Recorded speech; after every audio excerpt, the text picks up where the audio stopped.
Good morning, dear students. Today I'll be taking two sessions. In the first session, I'll be discussing about society, marriage, family, and kinship. I hope you are aware about all these terms, but technically and sociologically, we have different connotations, different meanings regarding all these terms. So, first, I'm going to take up society. You all know and you all discuss in your daily language society. You use the term society, but in a different and in daily parlance. The term society is one of the most frequently used term in daily parlance, commonly understood as a group of persons. Is it so? People use the term as the friendly society, RA society, the cooperative society, high society, or even low society, and in so many other terms. But technically, it is not so. Rather, it is the set of relationships among people, hence, it is abstract. What is abstract? A thing which you cannot see, you cannot measure, you cannot weigh. Because we cannot see the relationship between two or more persons, we can only realize these relationships. The term society has been derived from the Latin word socius, which means companionship or friendship. Companionship means sociability. George Simmel pointed out that it is this element of sociability which defines the true essence of society. It implies that man is a social animal, as has been said by Aristotle. MacIver has defined society as a web of social relationship. It is true that a society cannot be formed without the existence of human beings, but it is not merely their physical presence which makes it. Unless they have some or the other form of interaction among themselves. For example, if you are sitting with each other, if there are 100 of people who are sitting together, but they are not having any interaction among themselves, or they are not aware about the presence of other people, then it is not a society at all. Basic unit of society is two individuals in interaction. Interaction is said to happen when there is action by one individual and reaction by the other. That is stimulus and response. By extension, society denotes the people of a region or country, sometimes even the world, taken as a whole. Used in the sense of an association, a society is a body of individuals outlined by the bound of functional interdependence, possibly comprising characteristics such as national or cultural identity, social solidarity, language, or hierarchical organizations. Human societies are characterized by pattern of relationships between individuals sharing a distinctive culture and institutions. Like other community or groups, society allows its members to achieve needs or wishes which they could not fulfill in isolation. Suppose a person is living in a forest or in a jungle, then he cannot fulfill his social needs, he can only survive. But society satisfies all your needs. A society may, however, be ontologically independent of and utterly irreducible to the qualities of constituent individual. Now, we will discuss about features of society. There are certain features of society by which you can identify what is a society.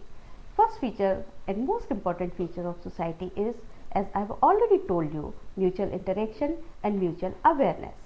Society consists of continuous interaction between people comprising it, without which no society can be formed. Second feature is, society depends on likeness. If there is no likeness, there is no homogeneity in a society, then it is not a society. There won't be any solidarity. This is one of the most important features of society. It exists among those who resemble with each other to some degree in body and in mind. Society is based on differences also. It is not always necessary that there should be likeness altogether, because one of the most essential feature of society is differences also. If there is no differences, then there won't be any interaction. There won't be any interest in the society. If everybody is same in all manners, then there won't be any interdependence or mutual dependence. So, equally important feature of society is differences among its members, differences on the basis of age, sex, religion, region, attitudes, skills, values, ideology, etc.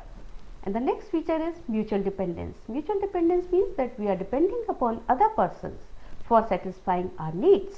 Need can be of any type. It can be physical need, it can be material need, it can be social need, it can be biological need, it can be educational need or cultural need, whatever sort it can be. There is interdependence among its members which binds them together. In a family, members are of different sex and age. One depends upon the other for satisfaction of one's needs. With the society's advancement, interdependence also increases. Next feature is society is dynamic. What do you mean by dynamism? Dynamism means change. Society is ever changing. Change is inevitable. Change may take place slowly and gradually or abruptly and suddenly. Then each society has its own culture. So, culture of a society is specific to a particular society. Each human society has its specific culture, that is its own specific way of living. According to Linton, culture refers to the social heritage of men. Culture includes our values, beliefs, ideas, institutions, art, dance, everything, every way of life is culture. Now, we'll discuss about types of society. I hope you are clear about what is society, what are its features. Now, we'll discuss types of society, because there are different types of societies.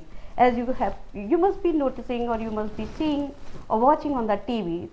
Sometimes you see a particular type of relationship, the other time you see a different type of relationship, different type of culture, different type of way of eating, dressing, dancing, ideologies, etc. So, a distinction is made between different types of societies. For instance, sociologist Zelensky differentiates society on the basis of their level of technology, communication or economy. According to him, there are 5 types of societies. First is hunting and gathering, second is simple agriculture, third is advanced agriculture, and fourth is industrial, and fifth type here is categorized is a special type of societies, that is fishing societies or maritime societies. Harris has classified pre-modern societies into hunting and gathering, agrarian, pastoral, traditional. What is hunting society? Hunting society is the most primitive form of society in which people used to hunt in the forest for gathering their food. And in agrarian society, it was more stable society, comparatively more stable society as compared to the hunting and gathering society, in which people started agriculture. Then the pastoral society, in which people started keeping pests and animals in their home. Then the traditional society, which is a conservative society and which is not very technologically advanced society. Now, we will discuss type of society and their period of existence and their characteristics. Hunting and gathering society existed 50,000 BCE to the present.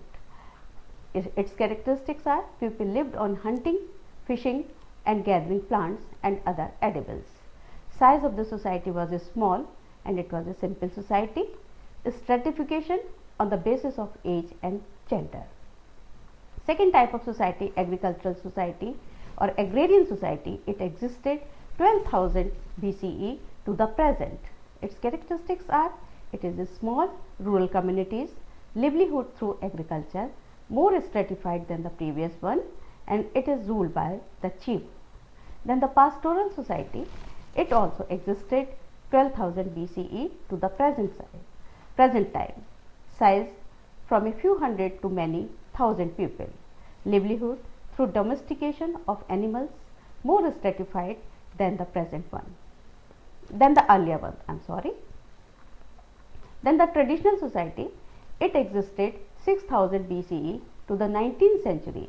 These type of societies are very large cities with trade and manufactured livelihood through agriculture, class division, ruled by the king or emperor. Tonies has classified societies into 2 categories. This is the most popular and most known type of classification given by Tonies. He has classified societies into Gemeinschaft and Gesellschaft. Gemeinschaft refers to the community and Gesellschaft refers to the larger society or society. Durkheim has divided societies into mechanical and organic solidarities. Maine has divided society into status and contract, and Spencer into militant and industrial societies. All these thinkers have broadly divided societies into pre-industrial and post-industrial societies. Sociologists like Comte base their classification of society on intellectual development of human brain. Another way of dividing societies is by Marx.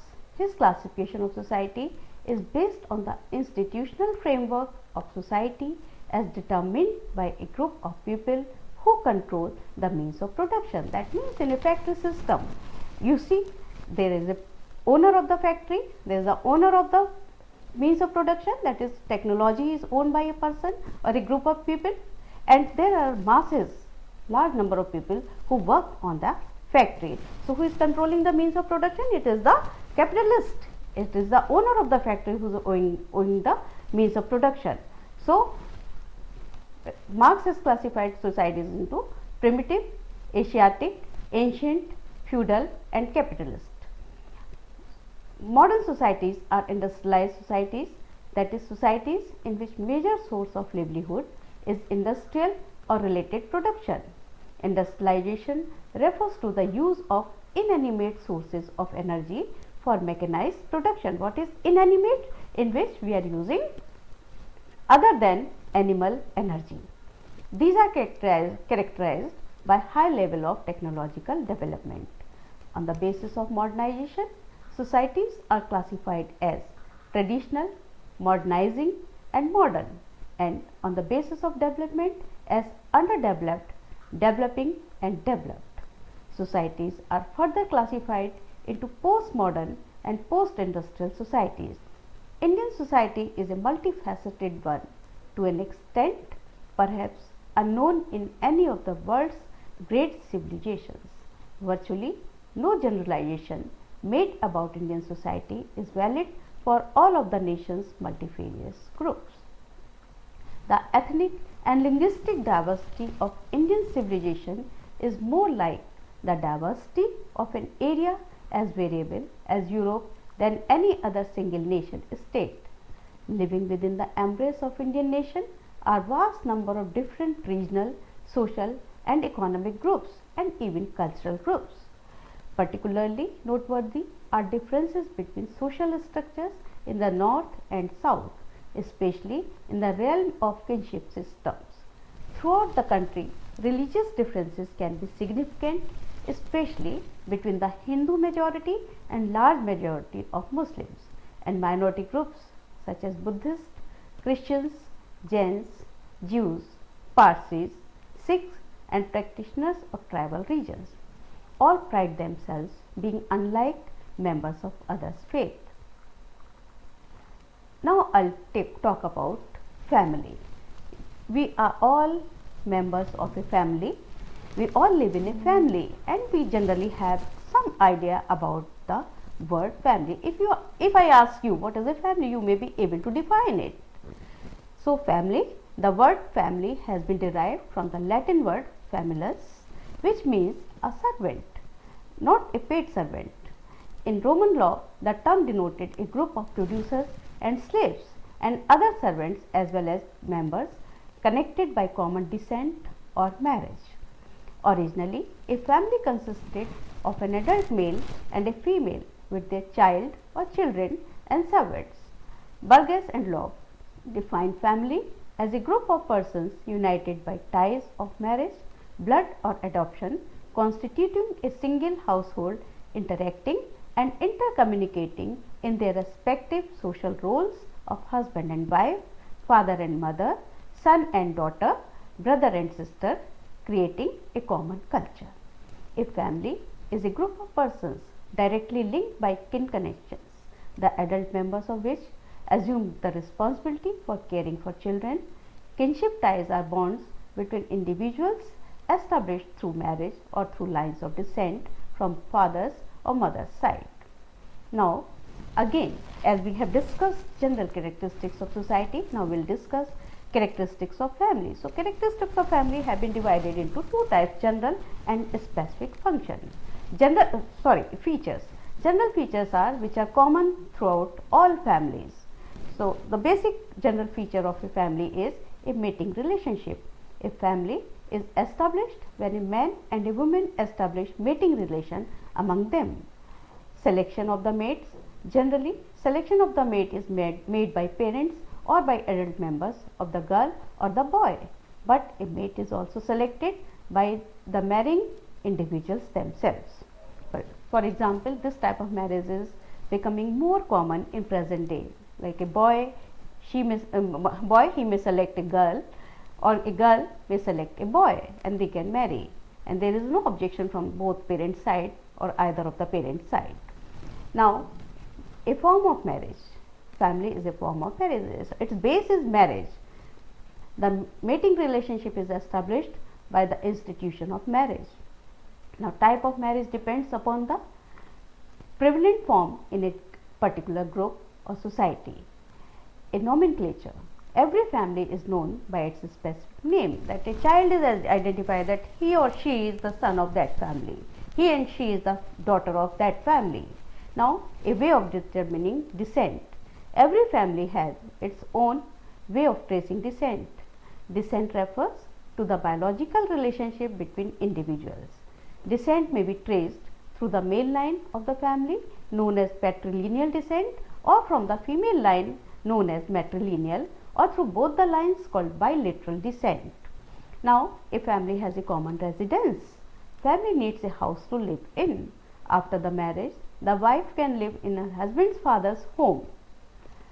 That is called the patrilocal or very local residence, or in her parents' home, that is called matrilocal or uxorilocal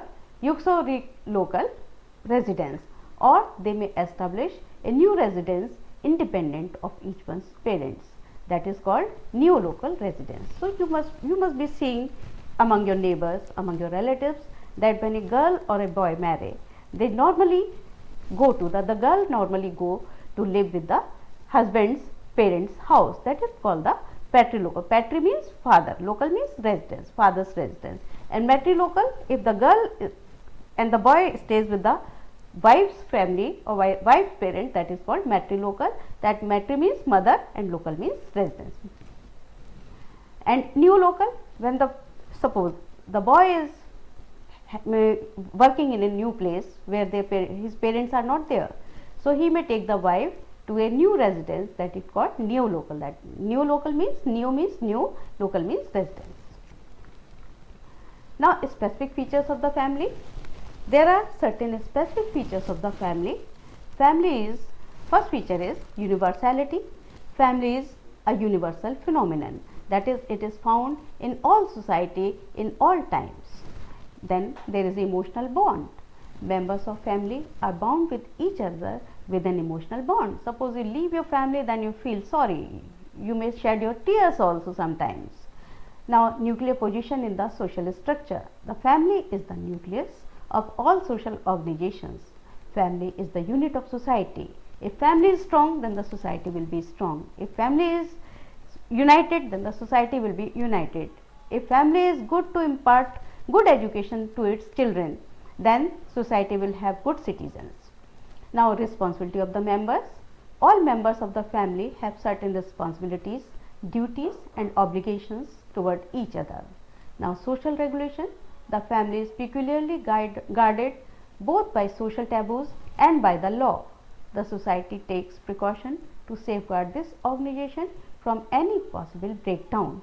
A person can be associated with a family either by birth, or that is called family of orientation, and by marriage, that is called family of procreation.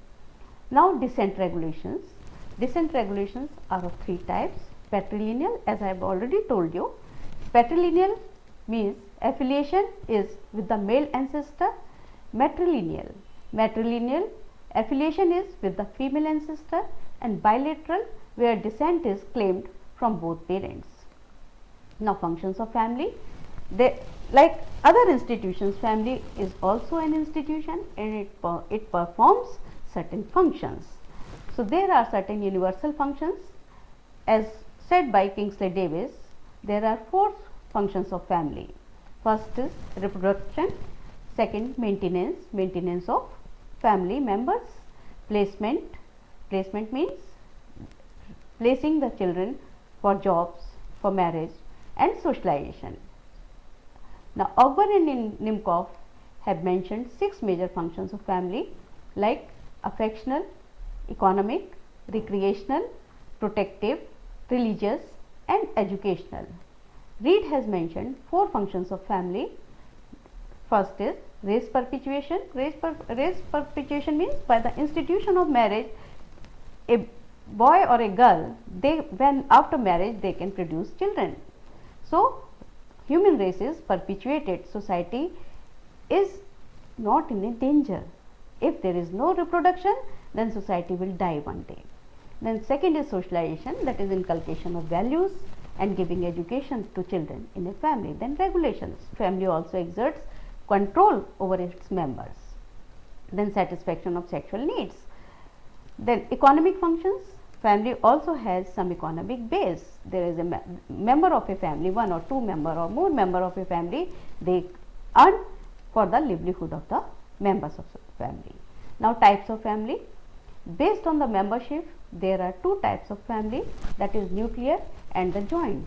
What is a nuclear family? You all know, you all discuss also in a family that ours is a nuclear family or ours is a joint family. You all know, you have some notion about nuclear as well as joint family. What is a nuclear family?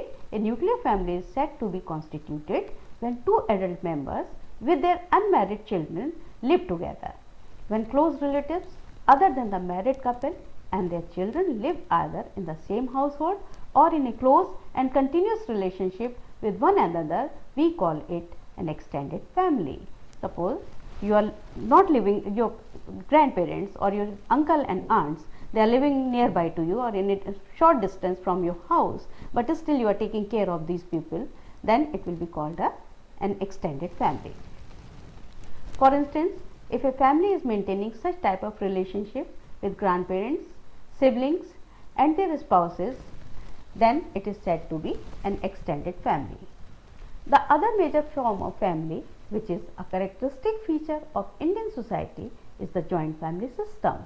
A family which 3 or more generations who have blood relation live under the same roof, eat from the same kitchen, worship common deity, then it is called a joint family. This was the basic unit of Indian social structure.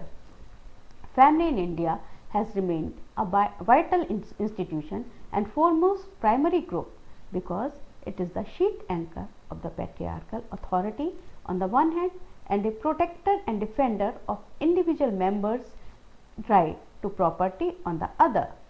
Despite several wide-ranging changes in Indian society because of synthesis between collectivism and individualism, the Hindu family continues to be joined, partly structurally and mainly functionally, and it has not disintegrated into individual families like the Western countries.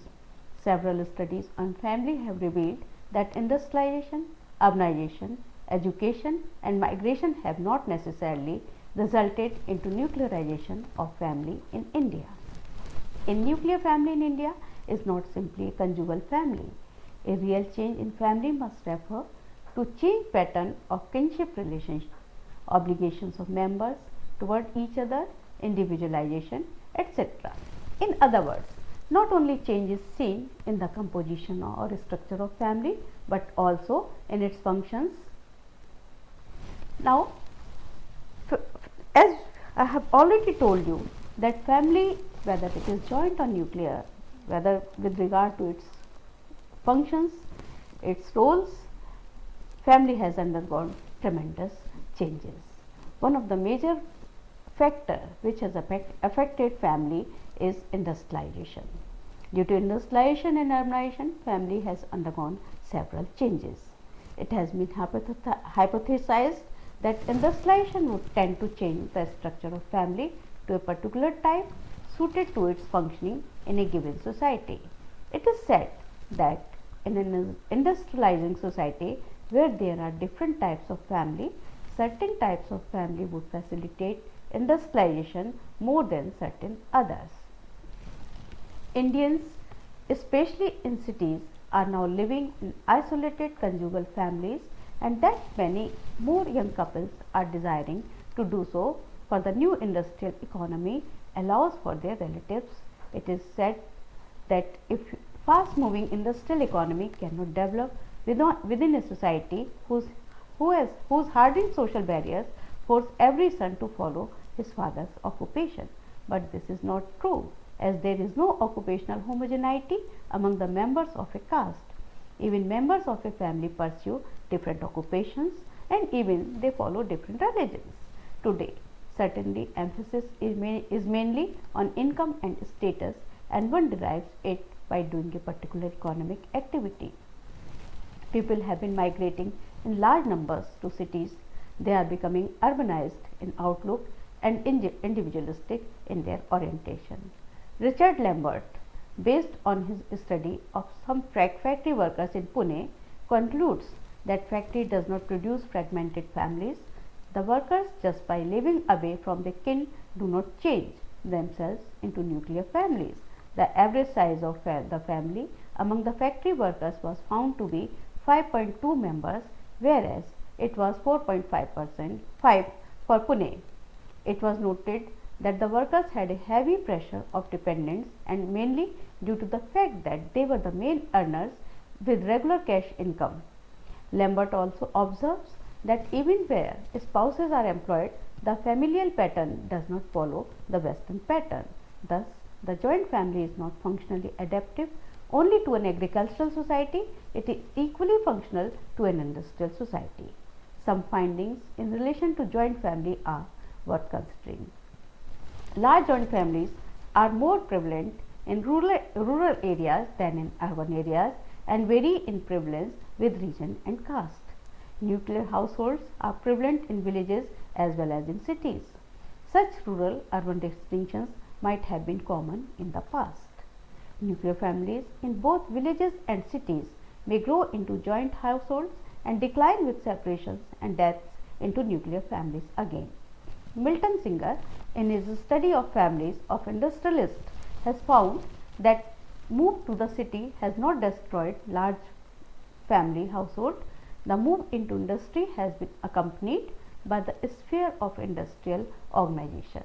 Thus, it may be said that there is no positive relationship between nuclear family and industrialization. Family as an institution has been increasingly adaptive. Now, the third topic is position of women in family and society. You see vast variations with regard to position of women in family and society. There is no homogeneous and there is no uniform position of women in a particular community or in a particular region or in a particular society. You may find variations with regard to several variables. In contemporary India, gender-based consciousness has its origin in emergence of the middle classes and their problems. Patriarchy is very strong in India despite several movements for the upliftment of women launched by women's organizations during the pre and post independence periods. Sex morals have a direct bearing on hierarchy of caste and class groups. Four aspects have been studied in detail in the context of the gender related problems. One is production, second is reproduction, third sexuality, and fourth socialization of children. Male supremacy emanates from caste, class, patriarchy, and sexuality of the male. In the Rig Vedic civilization, women enjoyed equal status with men. Women, like men, received education and observed brahmacharya, and Upnayan sanskar was also performed for them. So, in the Rig Vedic period, women had almost equal status with the men. Women studied the Vedas and composed Vedic hymns. Women like Ghosha, Apala, and Vishwara were composers of outstanding Vedic hymns. Women had access to all branches of knowledge. In the age of the Upanishads, those were women, rishis like Gargi and Maitri. Women could own property and widows could remarry. Women were not secluded from men and they freely participated in public life. Marriage was sacred and indivisible and was not a secular contract. It was a religious bond. Girls enjoyed great freedom and settled their own marriages. Monogamy was a general rule. Monogamy means marrying one woman marrying one man. But there were cases of polygamy among the rich and the ruling classes. Poly means many and gamy means marriage. That means one man marrying many women or one woman marrying many men. Polyandry and sati were not existent. Wife was given a place of honor and she participated with her husband in religious ceremonies. The position enjoyed by women in the Rig Vedic period deteriorated in the later Vedic period. A daughter began to be regarded as a burden. However, women were granted freedom to participate in public life. They were denied the right of inheritance and ownership of property. However, women continued to receive education. The position of women deteriorated in the Gupta age. Dowry emerged as an institution in this period. Widow could not marry again. They had to spend life in penance and austerity. Sati had become popular by the century AD. The period between AD 1206 and AD 1761 witnessed further deterioration in the position of women. In this period, female infanticide, child marriage, parda, jauhar, that is sati, and slavery were the main social evils affecting the position of women. Giving freedom to women was thought of as predecessor to doom.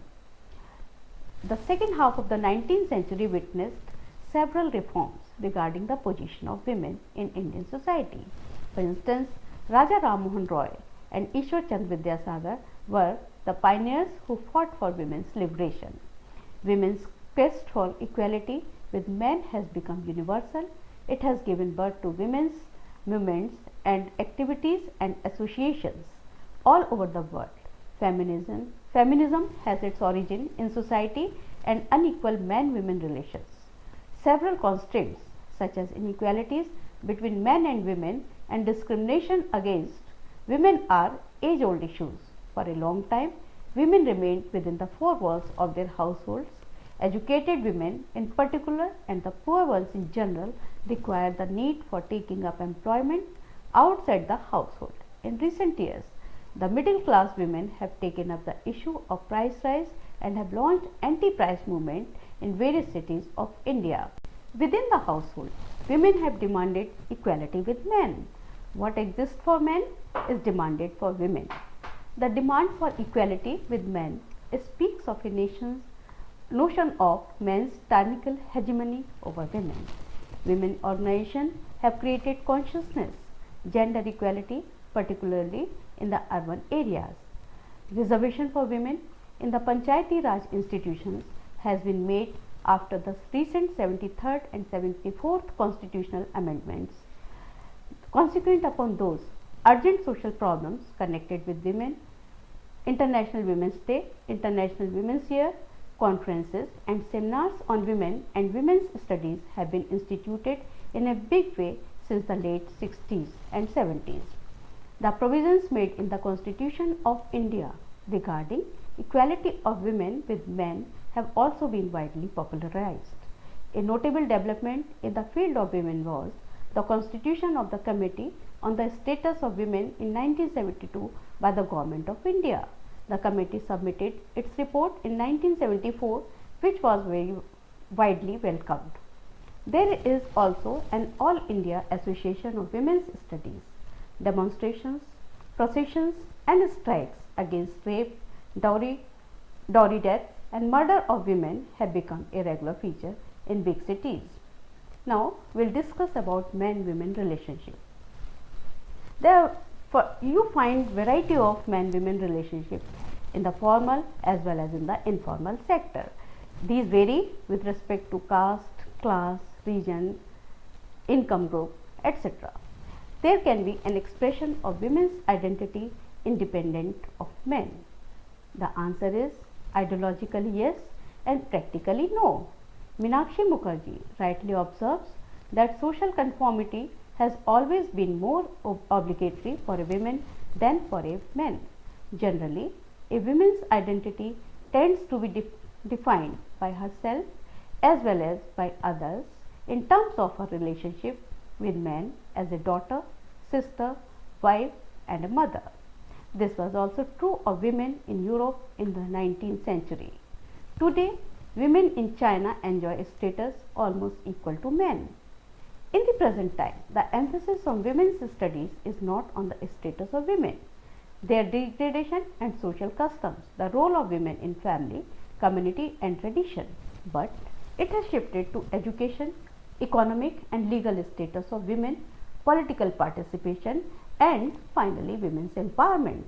Instead of studying their attitudes, roles and status, the causes of women's subordination, work, participation, women's movements, patriarchal structure and women in relation to socio-economic and political structure are being taken up as core areas of women's studies. Age and sex are not simply biological phenomena, they are social and cultural variables too. It is necessary to have empathy for identifying the position of women. For a scientific understanding of their problems, the device of role taking needs to be adopted. This means placing oneself in the position of women rather than simply expressing sympathy with them. Women working with their own household as dependent members of their children and old men by and large constitute a common category against the active and earning male members.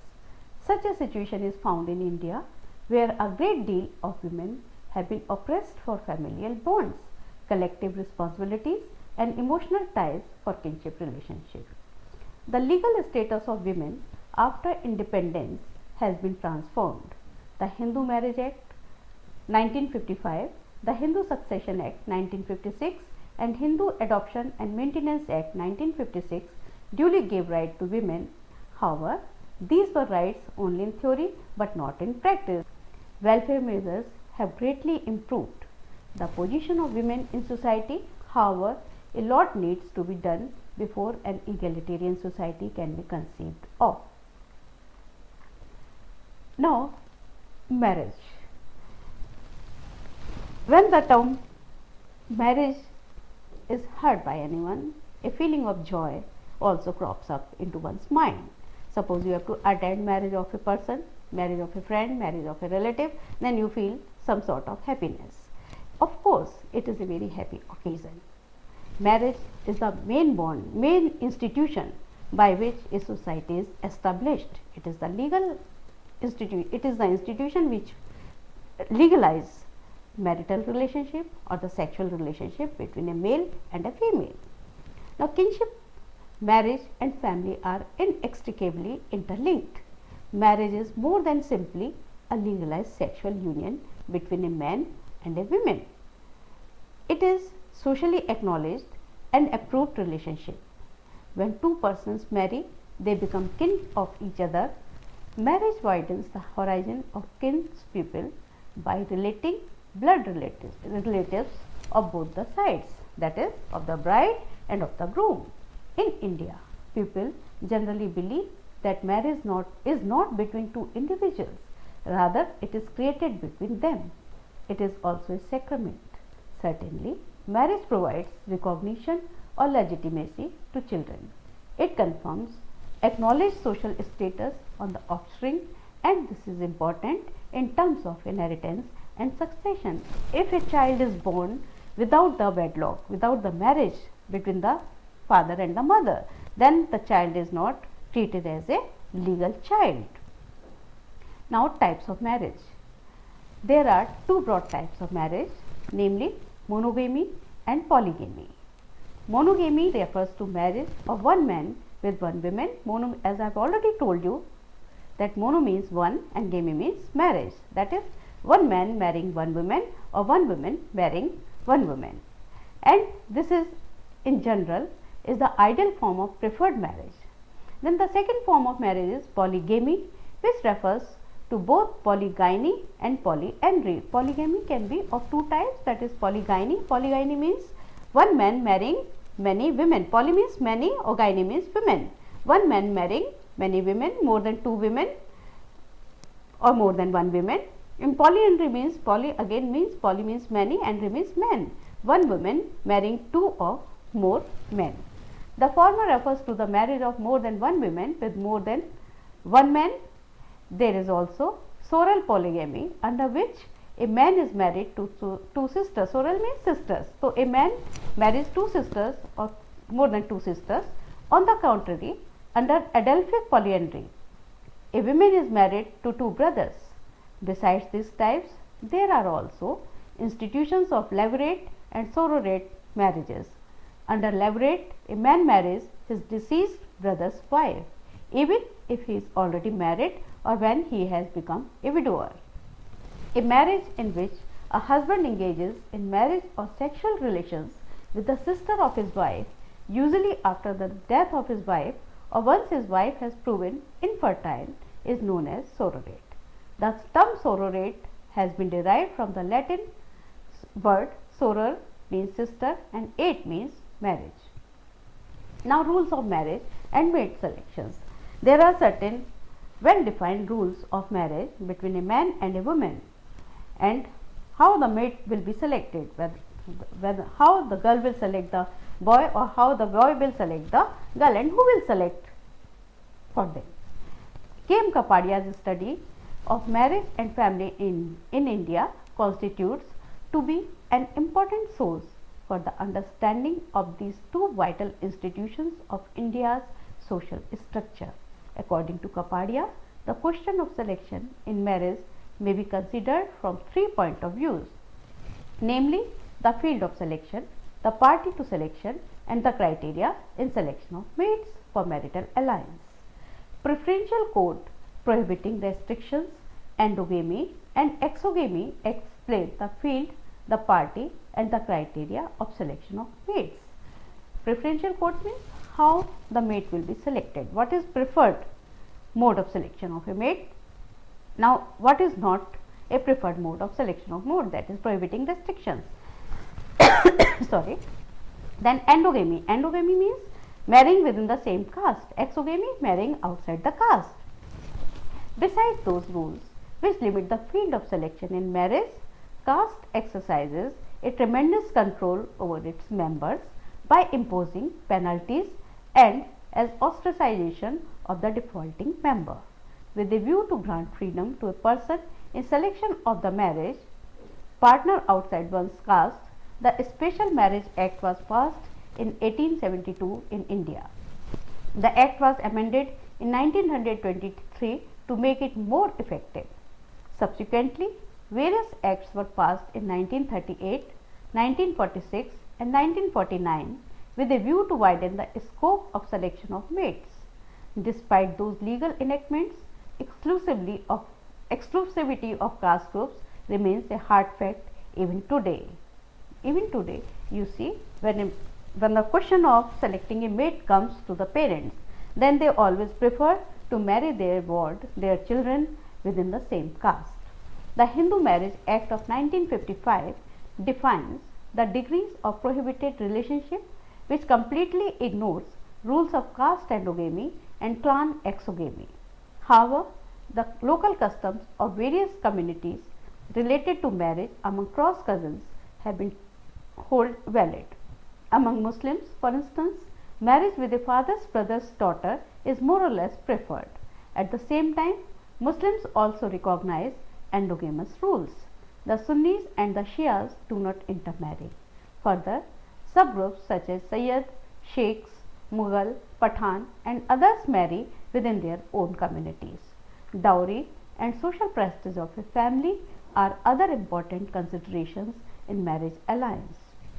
Now, we will discuss marriage among Hindus, which is because Indian society is predominantly a Hindu majority society. Most of the persons of India, they belong to Hindu community. So, marriage is a sacrament.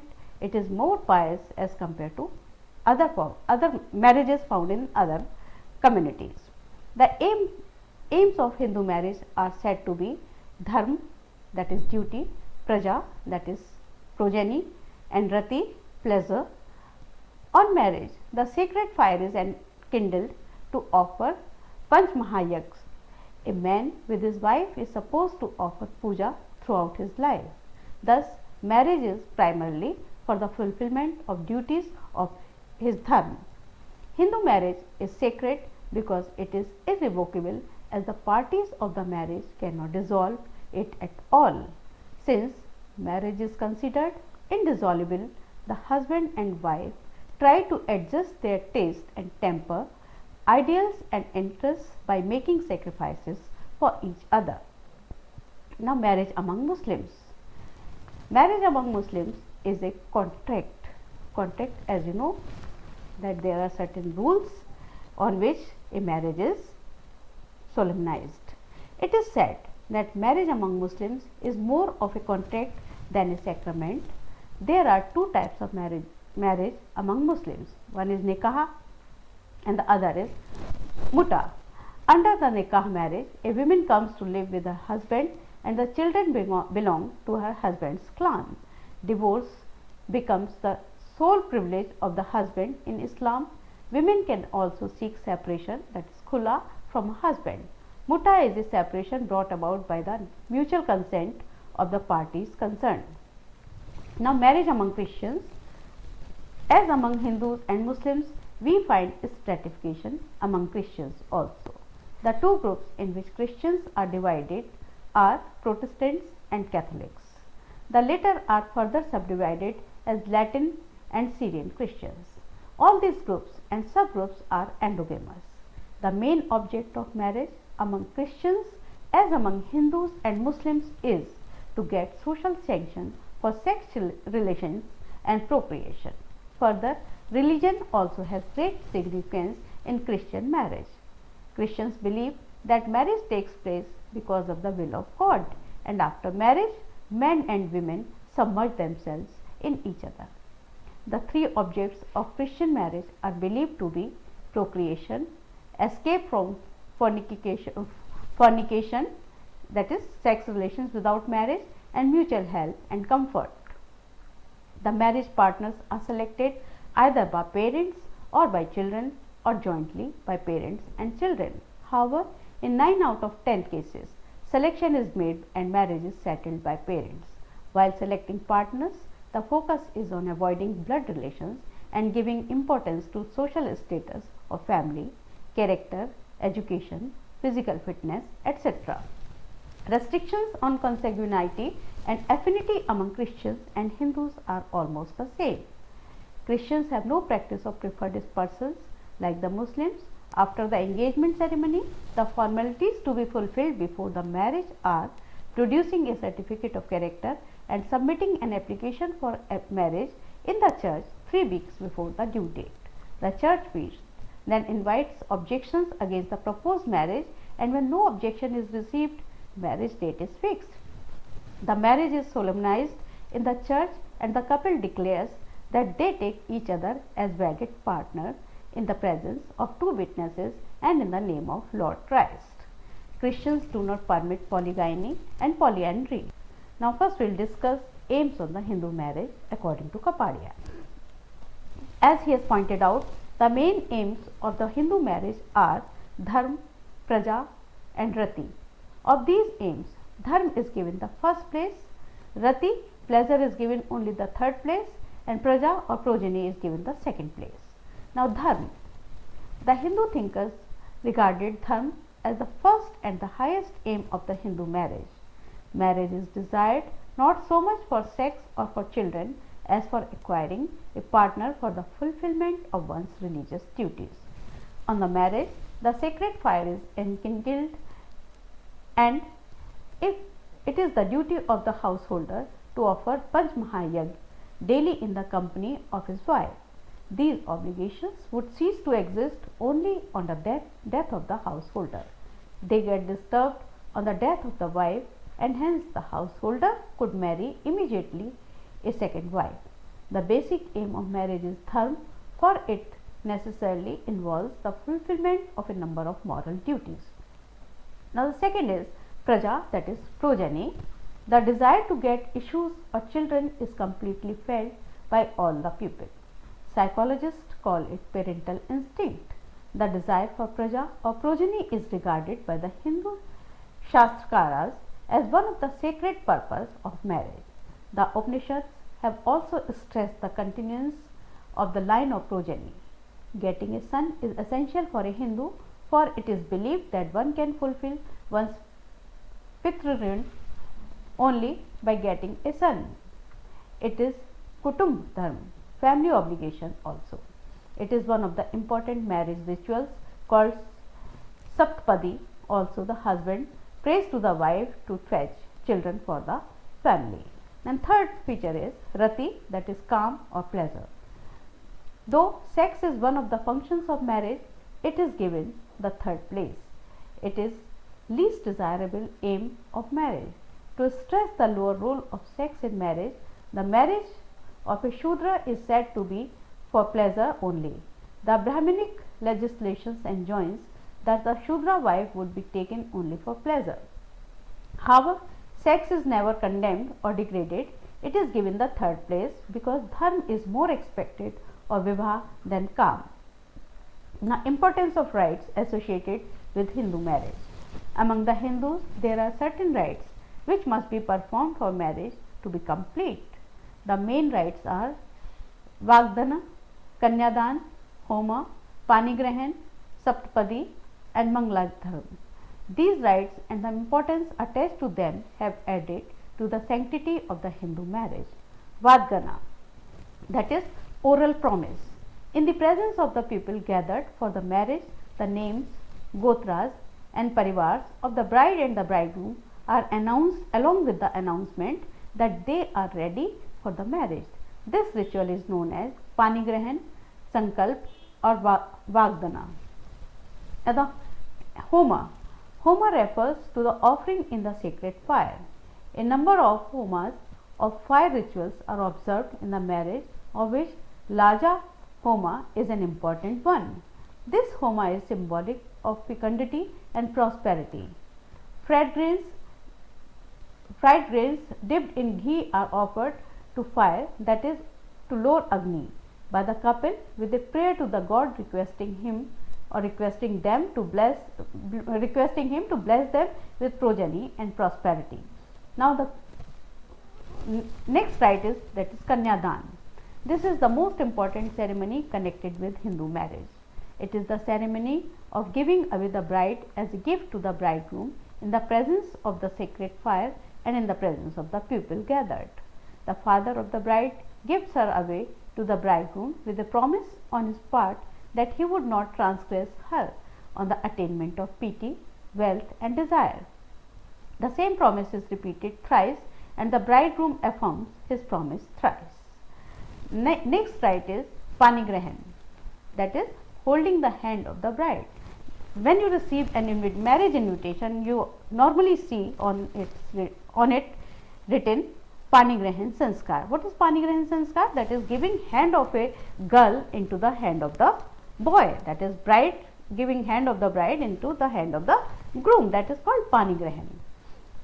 This ritual refers to taking the right hand of the bride with the words, I seize thy hand for the sake of happiness, that you may live to old age with me, that he will never leave the hand of the girl.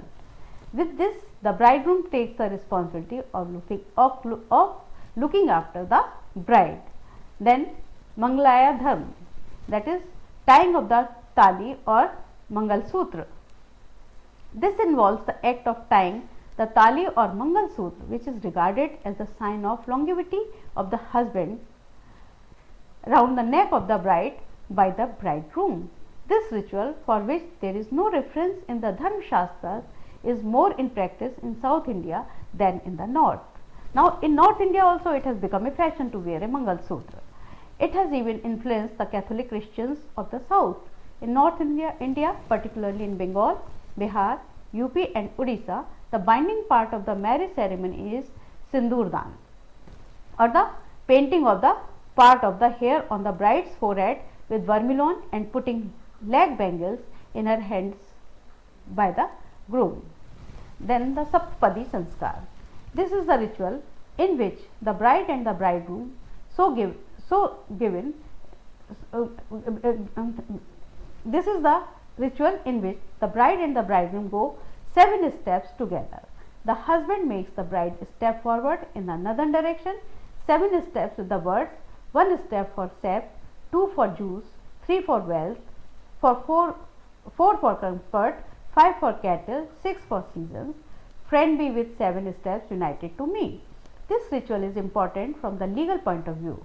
For the Hindu, marriage is regarded legally complete only after it is performed. The rites cited above are performed by a Brahmin priest in the presence of the sacred fire and accompanied by the Vedic mantras. They are necessary for marriage to be complete, because when they or any of them are not properly performed, the marriage may be legally questioned. Hindu marriage is a sacrament. It is considered sacred because it is said to be complete only on the performance of the sacred rites accompanied by the sacred formulae. Now, sacred beliefs and values involved in Hindu marriage. The Hindu marriage is a sacrament from the point of view of the sacred beliefs and values involved in it. Then, indissoluble marital bond. According to the traditional Hindu belief, marital bond is said to be inseparable and irrevocable. The parties to the marriage cannot dissolve it at will. They are bound to each other until the death of either of them. The belief states that the wife is supported to be bound to her husband even after his death. So, in Indian society you find more stable families as compared to the West. In West, family or the marriage is easily dissoluble. But in Indian society, it is not so easy to dissolve a marriage after it has been solemnized by a ritual. This concept of marriage that is indissoluble is itself a sublime one, which makes the husband and the wife to adjust their tastes, tempers, ideals, interests, choices and preferences. It thus involves sacrifices on the part of both the husband and the wife, for each is called upon to bear with the other. Each individual is here called upon to make marriage a success by means of compromise and adjustment. Now, believe that marriage is a social duty towards the family and the community. The question of conflict between the husband and the wife did not perhaps arise in the old days, for it never involved purely individual interest, and husband never expected that intellectual cooperation from his wife. The wife was more of a passive partner in the performance of religious duties than an intellectually active participant in all his affairs. This was because in traditional society or in previous days, women were not so educated as they are in the present time. Now, marriage was a social duty toward the family and the community, and there was little idea of individual interest. The social background provided by the authoritarian joint family and the semi-sovereign caste never gave any scope for the recognition of any personal factor, individual interests or aspirations in the relations between the husband and the wife. Now, the ideal of pativrata associated with marriage. What is a pativrata? A woman who honestly establishes relationship with her husband only, who has all faith. She treats her husband as Parmeshwar also. Now, as per the ideal pativrata popularized by the Puranic writers, the wife is expected to be devoted to her husband alone. She should not have interest in any other man except her husband, that is pativrata. It implies that fidelity and modest service to the husband are the sole duty and main purpose in her life. As a river merging itself in the ocean loses its identity, so a wife is supposed to be merged her individuality with that of her husband. Her only concern in life is to provide all services to the husband, for the satisfaction of her husband is her sole joy in life. The wife is expected to prove herself as a real sati with all dedication and reverence to the husband. Now we come to the glorification of sati system. The ideal of pativrata was stretched too much. it was given too much emphasis. It made the wife to be not only attached to the husband as long as he lived, but even after his death, because a sati could never conceive of a second marriage or a second husband. Hence, on the death of the husband, the wife had either to live chastely or renouncing all her joy of life, or to follow her husband by jumping into the funeral fire. The ideal of Pativrata gave rise to and glorified the practice of sati or self-immolation. With the passing of time, the ideal of Pativrata became too deep rooted in the mind of the Hindu women that immolation became not only customary but a woman's highest aspiration. The Hindu women normally prefer to marry and aspire to marry, for they know that the unmarried women are always put to hardship in the Indian social setup. So we have seen that how a society, what is a society, what is the importance of family, what is the importance of marriage, what is the importance of kinship, and what is the importance of marriage. So all these concepts are very important to understand for each one of us to know, because without knowing these we cannot understand our relationships. Once you know the relationship, once you know what it is, then you will be better able to analyze the causes and consequences of your social interactions. Marriage is an essential institution, but it is also undergoing changes. Now, when women have also started taking up jobs, high profile jobs, they are not very much interested in marrying. But they never understand that marriage is essential for progeny. It is essential for the sustainability of society, because although society is abstract, society is a web of social relationships, but social relationships are constituted by the presence of individuals. If there are no individuals, there won't be any society. If there is no marriage, there won't be legal children. So all these institutions, all these organizations, all these systems are very essential to be dealt with. I hope you have understood it well and you have enjoyed it also. Now I hope that all of you should have a vision to understand the society, to understand the marriage. When you go to attend certain marriage, you must see what rituals are being performed, how it is different from other types of marriages, because you may be going to different types of marriages. You may be going to marriage of a Muslim, you may be going to the marriage of a Christian, you may be going to the marriage of a Jain or a Hindu. So now your vision should be, your perspective should be to see what rituals are being performed in a particular type of marriage, what type of relationships are there between two individuals, how relationships are affected by the presence of other individuals, what type of families are there in your society, in your neighborhood, or among your friend circles. So with this, I thank you a lot. Thanks.